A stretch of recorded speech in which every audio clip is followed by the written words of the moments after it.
podcast for curious mind.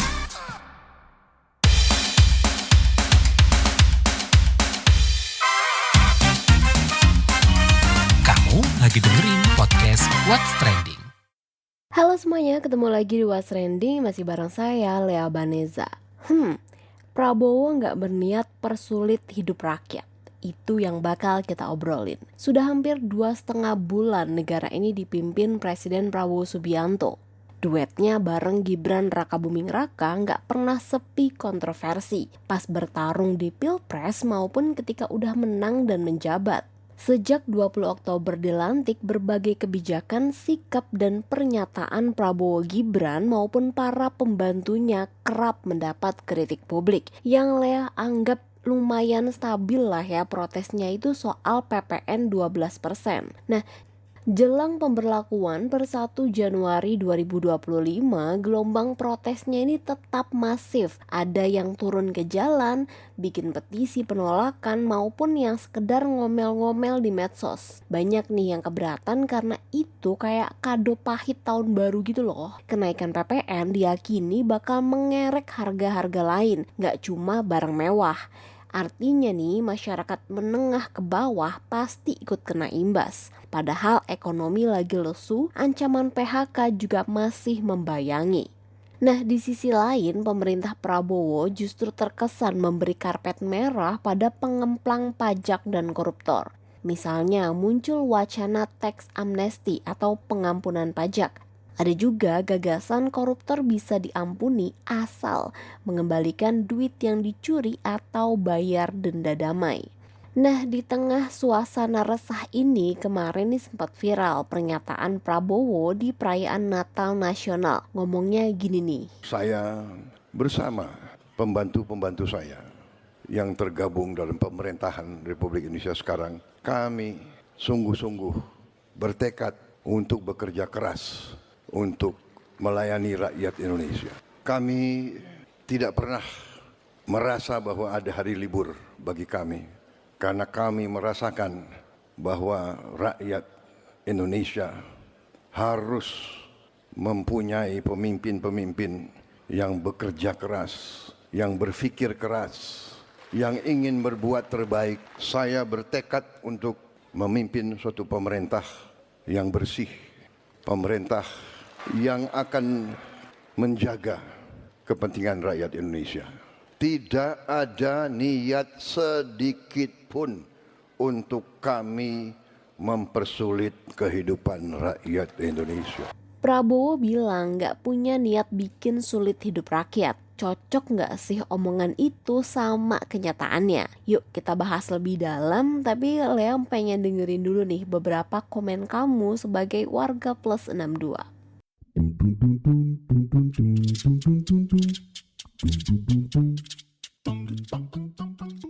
Yang pertama, komentar @ZariXX.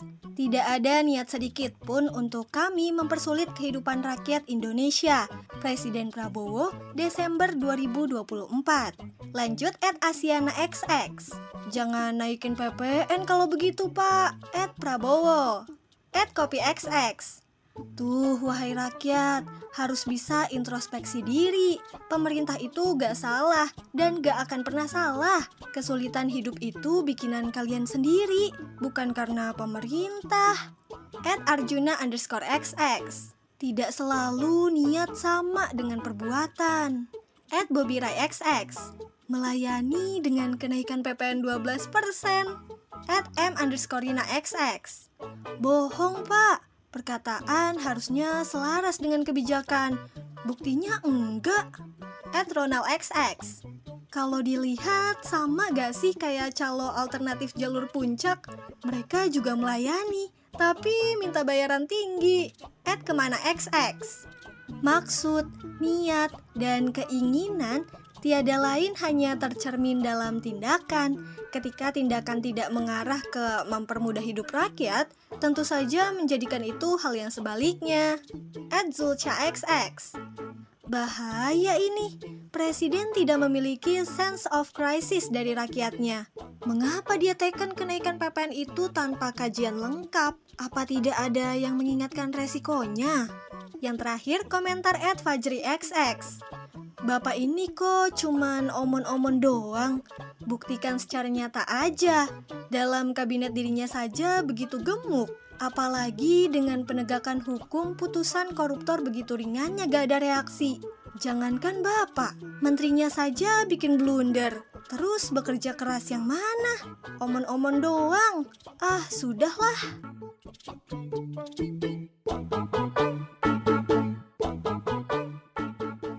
Tokoh berikutnya yang Lea ajakin ngobrol adalah pengamat politik dari UNER, Erlangga Pribadi. Apa aja ya kebijakan-kebijakan Prabowo yang jadi sorotan? Pak Erlangga Pribadi, gimana sih Bapak melihat kepemimpinan Prabowo nih selama 2 bulan lah ya kurang lebih? Ada catatan nggak sih?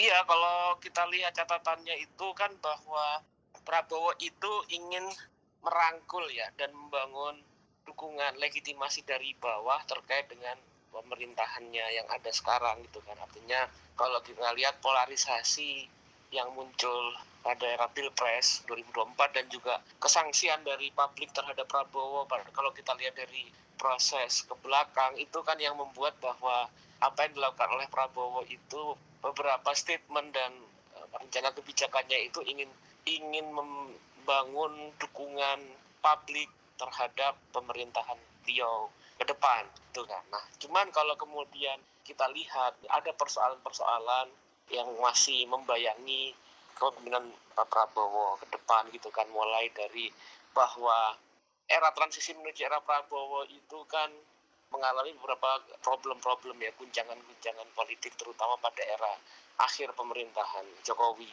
mulai terkait dengan misalnya problem menguatnya dinasti politik, pelemahan demokrasi, penundukan institusi pemberantasan korupsi dan lain sebagainya, yang hal itu kemudian dianggap oleh publik itu membayangi pemerintahan sekarang. Artinya ketika Prabowo sendiri mengutarakan bahwa apa yang kemudian muncul terkait dengan pasangannya beliau itu kan berangkat dari keberlanjutan gitu kan.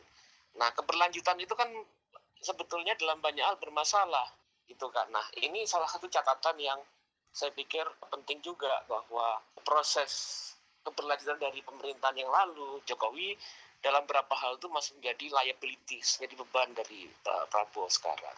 Dan kemudian juga kelihatannya arah pemerintahan Prabowo itu memiliki corak karakter yang satu sisi dimensinya populis ya.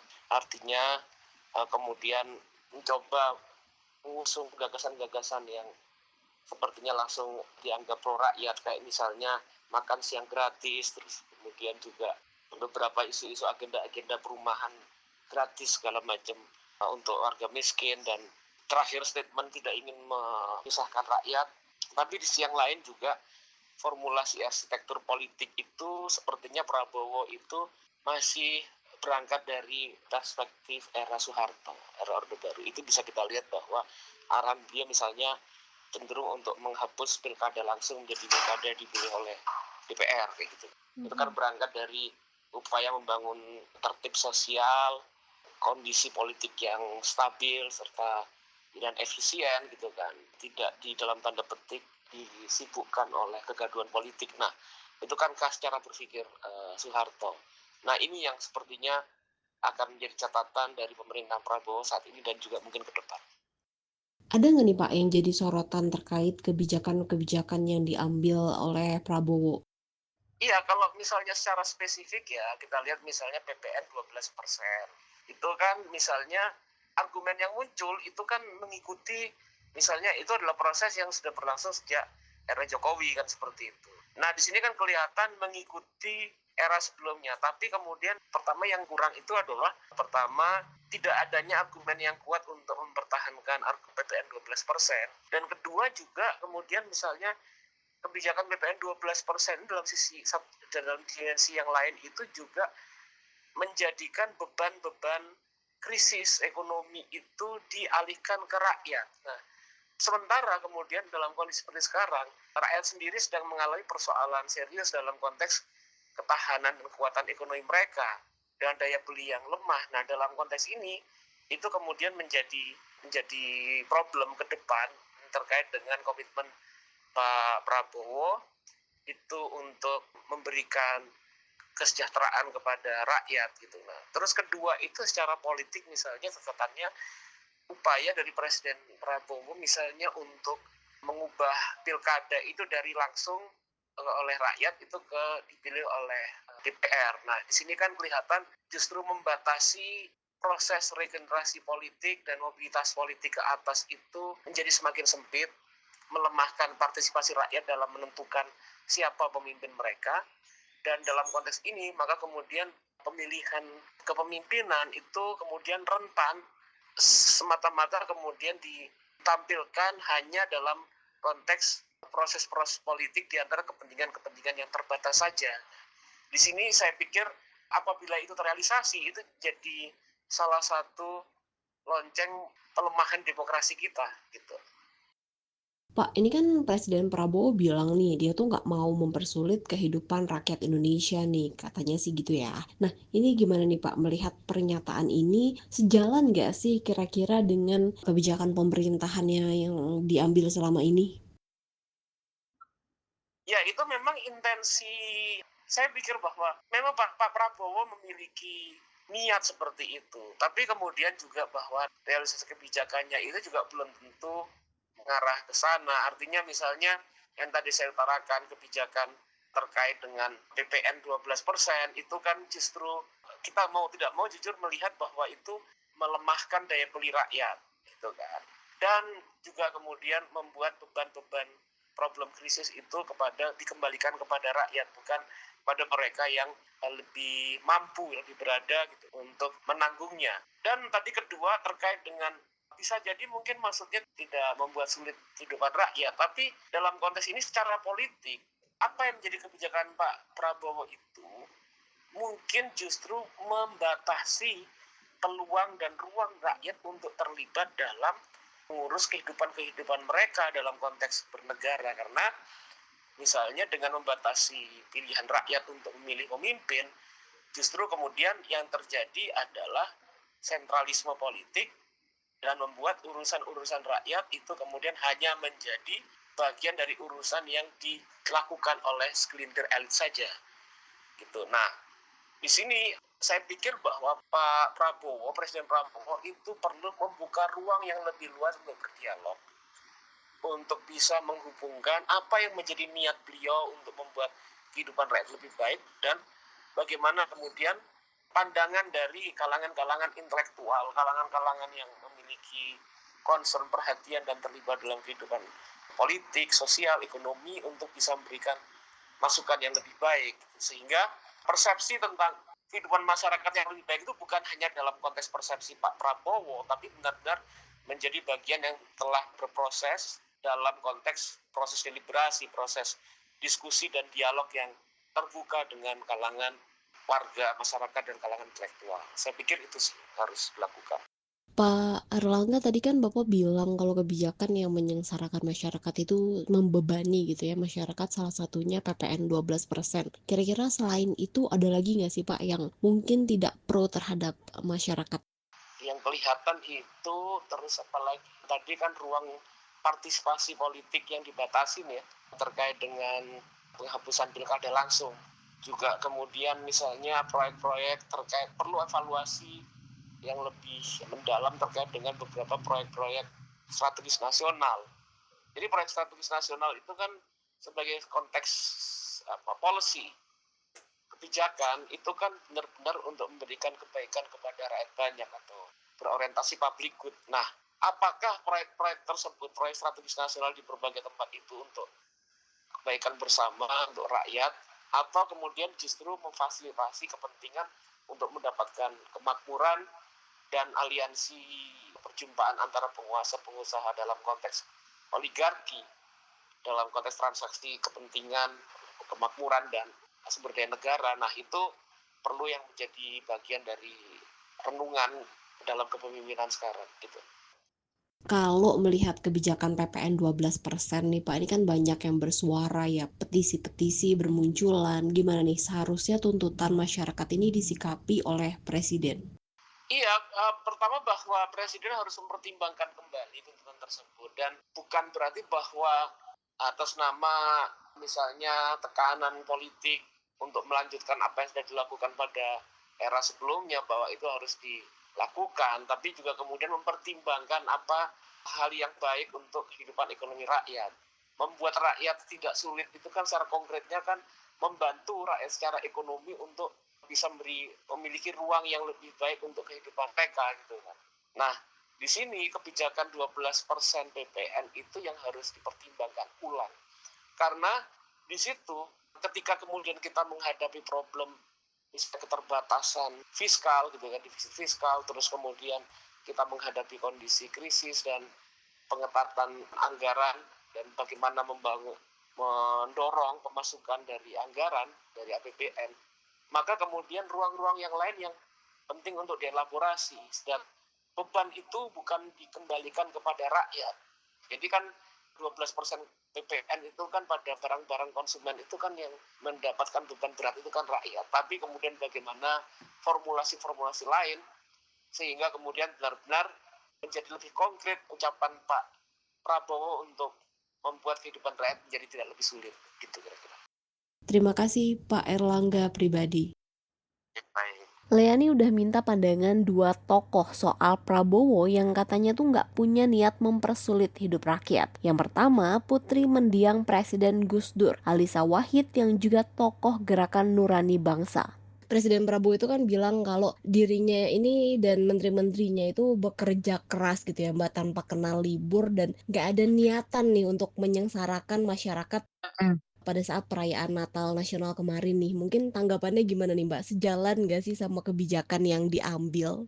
Kalau menurut saya itu pernyataan itu ya kita tidak bisa menerima, tidak bisa menolak begitu saja, tapi juga perlu hati-hati juga untuk begitu saja percaya begitu. Jadi gini, orang bisa mengklaim dari sudut pandang masing-masing kan begitu. Iya. Nah, yang nanti harus dilihat itu adalah apakah kemudian keputusannya sesuai tidak dengan itu gitu. Oke, Mbak, dari Gerakan Nurani Bangsa itu kan meng-highlight soal PPN ya Mbak ya. Nah, itu boleh dijelasin nggak sih Mbak apa saja yang di-highlight dan yang mungkin perlu dipertimbangkan ulang terkait dengan aturan ini?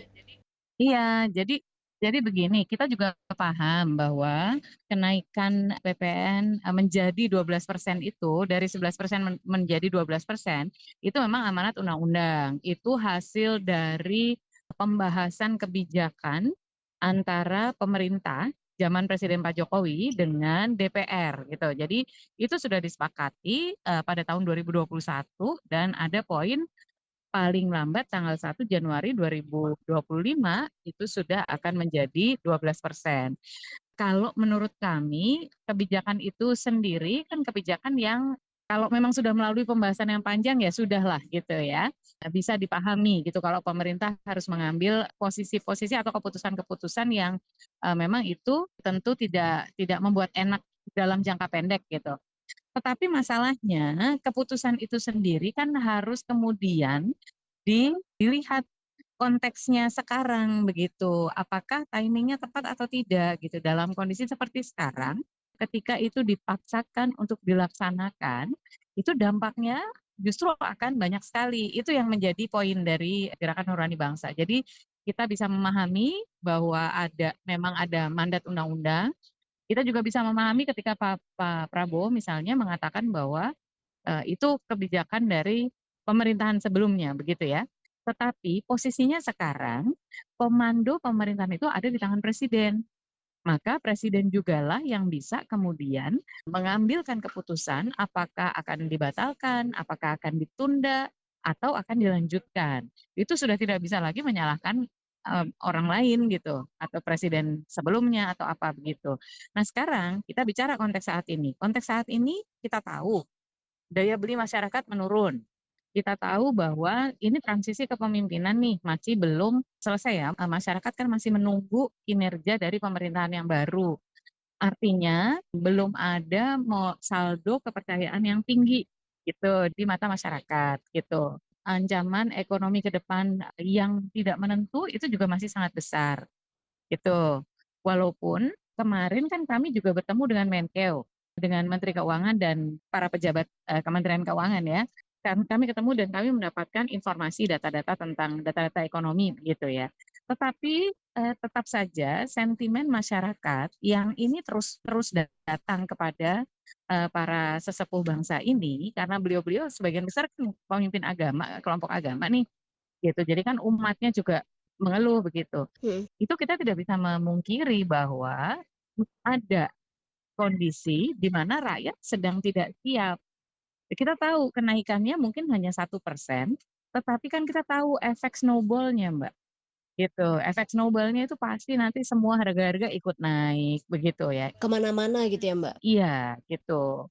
Gitu. Jadi, itu yang kita minta untuk dipertimbangkan, oleh presiden, gitu. Kenapa? Karena resiko-resiko, sosial politik itu juga ada ketidakstabilan yang sekarang ini adalah ketidakstabilan kondisi ekonomi. Tetapi, kalau ini dipaksakan, apakah nanti akan menjadi ketidakstabilan politik juga? Itu kan jadi pertanyaan begitu. Jadi kalau untuk kami, permintaan kami adalah pemerintah mengkaji ulang dan memperhatikan betul, ini dampaknya, ke Kita tidak bisa melulu hanya pada hitungan angka begitu.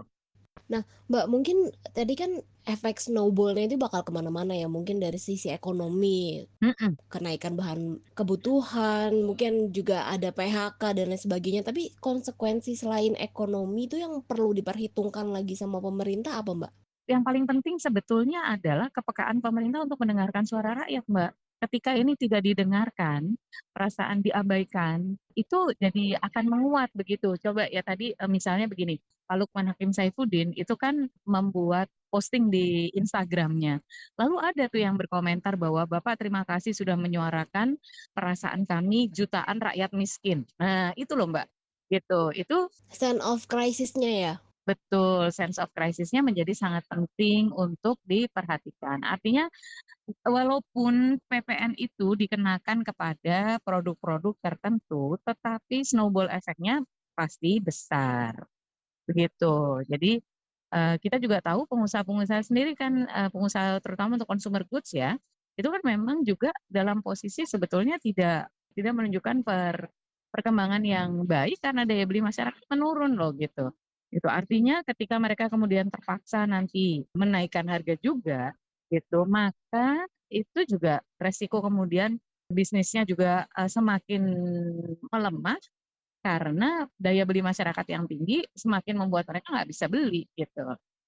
Itu tetap tidak bisa dipungkiri. Betul ada perlindungan ya, betul ada perlindungan, betul ada pelapis-pelapisnya selama beberapa bulan ke depan, ada insentif begitu.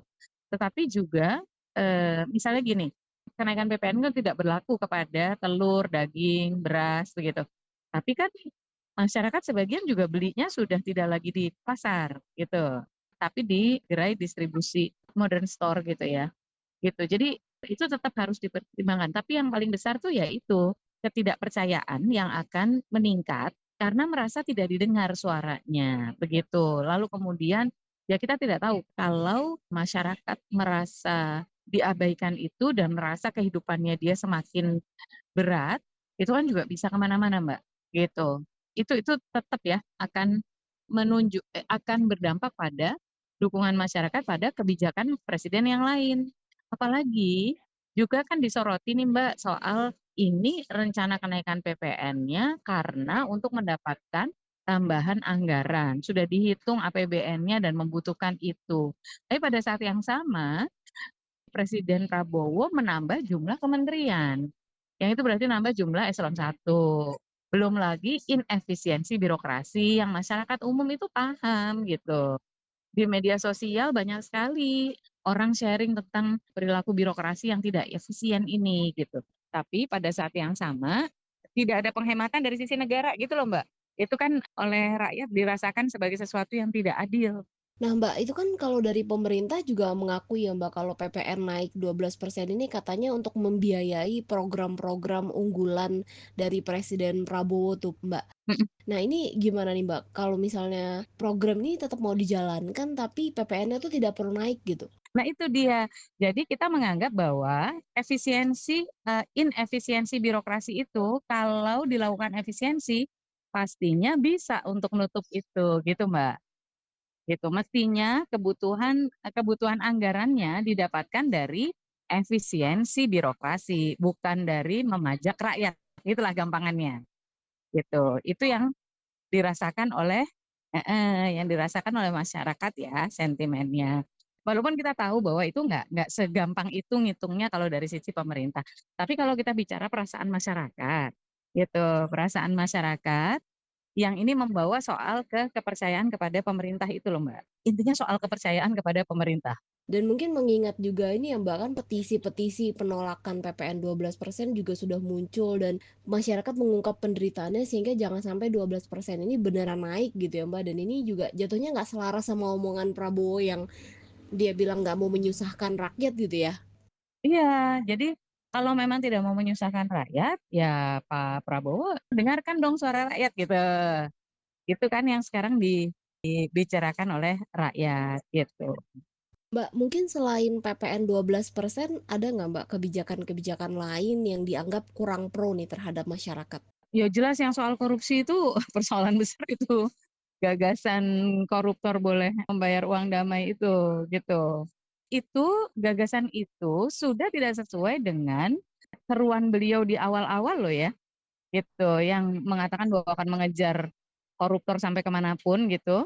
Bayangkan koruptor dimaafkan, tapi kan itu ya sekarang yang misalnya di media sosial kita menemukan koruptor damai aja, tapi rakyatnya makin berat gitu. Ya meskipun itu udah diklarifikasi ya sama Pak Prabowo ya Mbak, katanya tidak berniat memaafkan. Ya, tapi kan sudah kadung ini ya, sudah kadung Terucap. terungkap gitu. Gitu. Jadi terus kalau kebijakan yang lain kalau buat saya seperti kebijakan makan bergizi itu menurut saya itu kebijakan yang bagus, tapi kalau begitu saja diterapkan tanpa pentahapan, tanpa penyiapan yang cukup baik itu juga bisa Mbak itu menambahin efisiensi itu Mbak gitu. Sebetulnya sih kita berharapnya begini Mbak, kalau misalkan pemerintah itu ingin meningkatkan penerimaan pajak gitu, mungkin juga pemerintah itu perlu untuk membuat kebijakan yang memberi insentif kepada UMKM itu supaya mereka bisa lebih lebih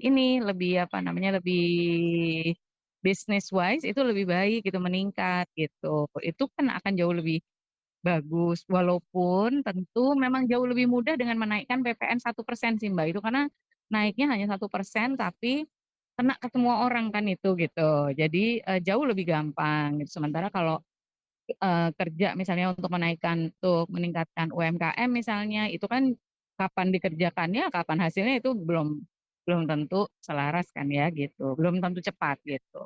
Kita paham itu, tetapi misalnya beginilah kebijakan perumahan rakyat itu loh Mbak yang mau membangun 3 juta rumah. Kok yang udah dimunculkan awal-awal malah sama konglomerasi ya gitu. Walaupun memang janjinya akan membantu, tapi kan kita juga tahu itu pasti nantinya kita tahu lah gitu, konglomerasi atau perusahaan besar itu punya daya dukung, punya modal manajemen yang jauh lebih siap untuk membangun perumahan rakyat itu. Tetapi kalau perumahan rakyat yang itu dibiayai oleh rakyat juga dengan uang pajak ini, lalu kemudian proyeknya jatuhnya ke perusahaan-perusahaan yang jauh lebih besar, ini semakin gap-nya akan semakin berat ini dengan UMKM-nya gitu. Kayak gitu-gitu, kebijakan-kebijakan seperti itu loh yang harusnya difokuskan gitu.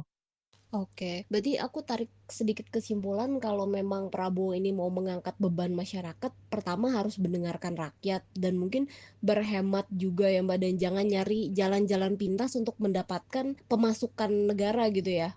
Iya, betul. Dari internal aja, efisiensi dulu gitu.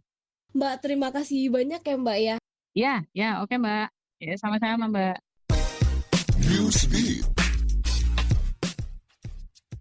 Maskapai penerbangan Jeju Air meminta maaf atas kecelakaan pesawat di Bandara Internasional Muan, Korea Selatan yang diperkirakan menewaskan seluruh penumpang. Pesawat jenis Boeing 737-800 itu gagal mendarat, diduga dipicu tidak berfungsinya roda pendaratan akibat tabrakan dengan burung. Pesawat keluar dari landasan pacu, menabrak pagar, dan menghantam dinding kemudian meledak. Ada 179 penumpang dan 6 awak di dalam pesawat yang mayoritas adalah warga Korea. Kecelakaan ini menjadi insiden penerbangan yang paling mematikan di Korea Selatan selama beberapa tahun terakhir. Dalam 24 jam usai kecelakaan pesawat Jeju Air di Korea Selatan, 2 insiden penerbangan terjadi di lokasi yang berbeda. Pesawat maskapai Canada Air terpaksa mendarat darurat di Bandara Internasional Halifax Stanfield, Kanada, karena kerusakan di roda pendaratan. Pesawat tergelincir dan mesinnya terbakar. Tidak ada korban jiwa dalam insiden ini. Di Norwegia, pesawat KLM Royal Dutch Airlines mendarat darurat di Bandara Sandefjord-Torp tak lama setelah lepas landas dari Bandara Oslo. Pesawat mendarat selamat meski sempat tergelincir keluar dari landasan pacu. Kejadian ini diduga disebabkan sistem hidrolik yang rusak. Sebanyak 179 penumpang dan 6 awak pesawat selamat. Angka tunawisma di Amerika Serikat naik 18,1% pada 2024 karena minimnya perumahan terjangkau dan kejadian bencana alam yang membuat angka imigran di beberapa negara bagian meningkat. Otoritas setempat mencatat jumlah tunawisma menembus 770.000 orang dan itu belum termasuk mereka yang tinggal bersama teman atau keluarga. Situasi tersebut lebih buruk ketimbang 2023 karena angka tunawisma melonjak 12%. Padahal, pemerintahan Presiden Biden menjanjikan tiap keluarga punya akses perumahan terjangkau, aman, dan berkualitas. Di sisi lain, angka tunawisma veteran turun 8%, menjadi sekitar 32.000 jiwa pada 2024. Penurunan ini didorong adanya kebijakan dan pendanaan yang memadai bagi para veteran.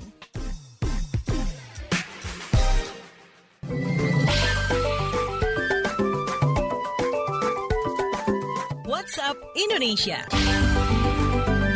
WhatsApp Indonesia kita mulai dari Jakarta. Juru bicara KPK Tessa Mahardika Sugiarto meminta Sekjen PDI Perjuangan, Hasto Kristianto segera melaporkan bukti video skandal korupsi para petinggi negara dan elit politik Indonesia. Barang bukti tersebut bisa menjadi bahan penelusuran lembaga anti rasuah. Sedangkan Wakil Ketua KPK Fitroh Roh Cahyanto menegaskan, semua laporan masyarakat soal dugaan korupsi pasti akan diproses. Sebelumnya juru bicara PDIP Guntur Romli mengklaim Hasto bakal mengungkap video skandal korupsi para petinggi negara dan elit politik. Langkah itu sebagai bentuk perlawanan terhadap penetapan Hasto sebagai tersangka suap dan perintangan penyidikan. Masih dari Jakarta, juru bicara BPJS Kesehatan Rizky Anugrah membenarkan Harvey Muiz dan Sandra Dewi tercatat sebagai penerima bantuan iuran PBI yang iurannya di-cover APBD DKI Jakarta. Namun, ia enggan mengungkap sejak kapan mereka menjadi peserta PBI dan mengapa bisa masuk ke pesertaan itu. Rizky menegaskan, PBI hanya diperuntukkan bagi masyarakat miskin dan pengajuannya dilakukan oleh Pemda. Informasi soal status kepesertaan BPJS PBI Harvey Muiz dan istrinya Sandra Dewi ini mengusik publik karena keduanya bukan orang miskin. Selain itu, Harvey terseret kasus korupsi timah dan divonis 6,5 tahun penjara. Vonisnya pun dinilai banyak kalangan terlalu ringan. Terakhir mampir ke Jawa Tengah. Kasus dugaan penipuan berkedok program makan bergizi gratis MBG terungkap di Magelang. Pemkot Magelang menerima 5 laporan dari warga dan catering selama Oktober hingga Desember 2024. Laporan masuk melalui direct message Instagram, WhatsApp, hingga kunjungan langsung ke kantor. Pelaku penipuan mengatasnamakan Badan Gizi Nasional BGN, menunjukkan identitas dan surat keputusan palsu. Para korban dimintai uang puluhan juta rupiah untuk biaya kerjasama. Mereka juga ditawari tanah sewaan sebagai dapur produksi dengan iming-iming sertifikat hingga membuka lowongan pekerjaan sebagai petugas masak. Korban pun ditarik biaya ratusan ribu rupiah untuk seragam kerja. Demikian WhatsApp Indonesia hari ini. Terima kasih ya sudah mendengarkan What's Trending. Jangan lupa terus dengarkan podcast What's Trending di kbrprime.id dan aplikasi mendengarkan podcast lainnya. Lea Baneza mau pamit dulu. Stay safe and happy. Bye.